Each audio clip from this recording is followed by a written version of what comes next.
ગઈકાલે તારીખ 18 નવેમ્બર 2025ના રોજ રાજકોટ વન વિભાગના ધ્યાને આવેલું હતું કે રાજકોટ શહેરની અંદર આવેલ ખેતલા બાપાના મંદિરે કોમન સેન્ડબોઆ કે જે રસેલ સેન્ડબોઆના નામે પણ ઓળખાય છે એ પ્રજાતિના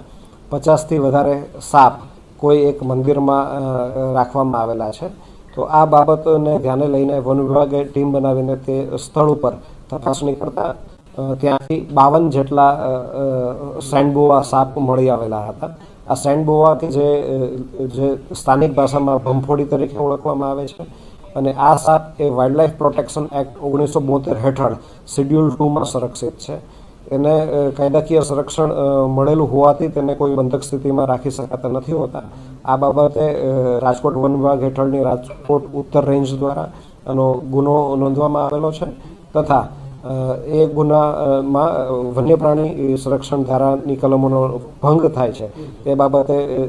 જે મંદિરના મહંત જે હતા શ્રી મનુભાઈ દુધરેજિયા તેમની સામે પણ કાયદેસરની કાર્યવાહી હાથ ધરવામાં આવેલી છે.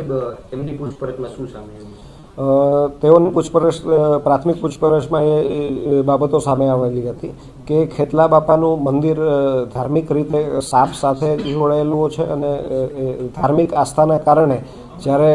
કોમન સેન્ડબોઆ સાપ મળતા તો તેને ત્યાં રાખવામાં આવતા હતા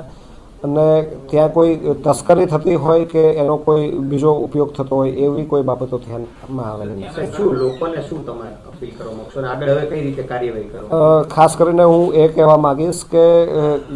વન્ય પ્રાણી સંરક્ષણ ધારા હેઠળ કોઈ પણ વાઇલ્ડ લાઈફને આ રીતે પકડીને રાખવી કે તેને એનું ઉત્પીડન કરવું એને ગુના છે અને એ નિયમોની વિરુદ્ધ છે. ઘણીવાર અંધશ્રદ્ધામાં ક્યારેક નિયમો અને જોગવાઈઓના જાણકારીના અભાવે પણ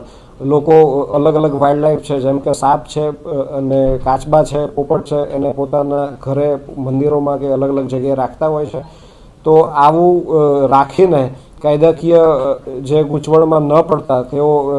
વન વિભાગને સહકાર આપે અને આવી કોઈ બાબત ધ્યાનમાં આવે તો એ પણ વન વિભાગના ધ્યાને મૂકે એવી મારી અપીલ છે. આપના દ્વારા આગળ કોઈ ટીમ બનાવીને કોઈ કાર્ય, કારણ કે ઘણા બધા એવા મંદિરો હજુ પણ રાજકોટ સૌરાષ્ટ્રમાં ચોક્કસથી અમને અલગ અલગ જગ્યાએથી જે માહિતી મળી રહી છે, અલગ અલગ પ્રાણીઓની વખતો વખત જ્યારે પણ માહિતી મળે છે ત્યારે એ બાબતની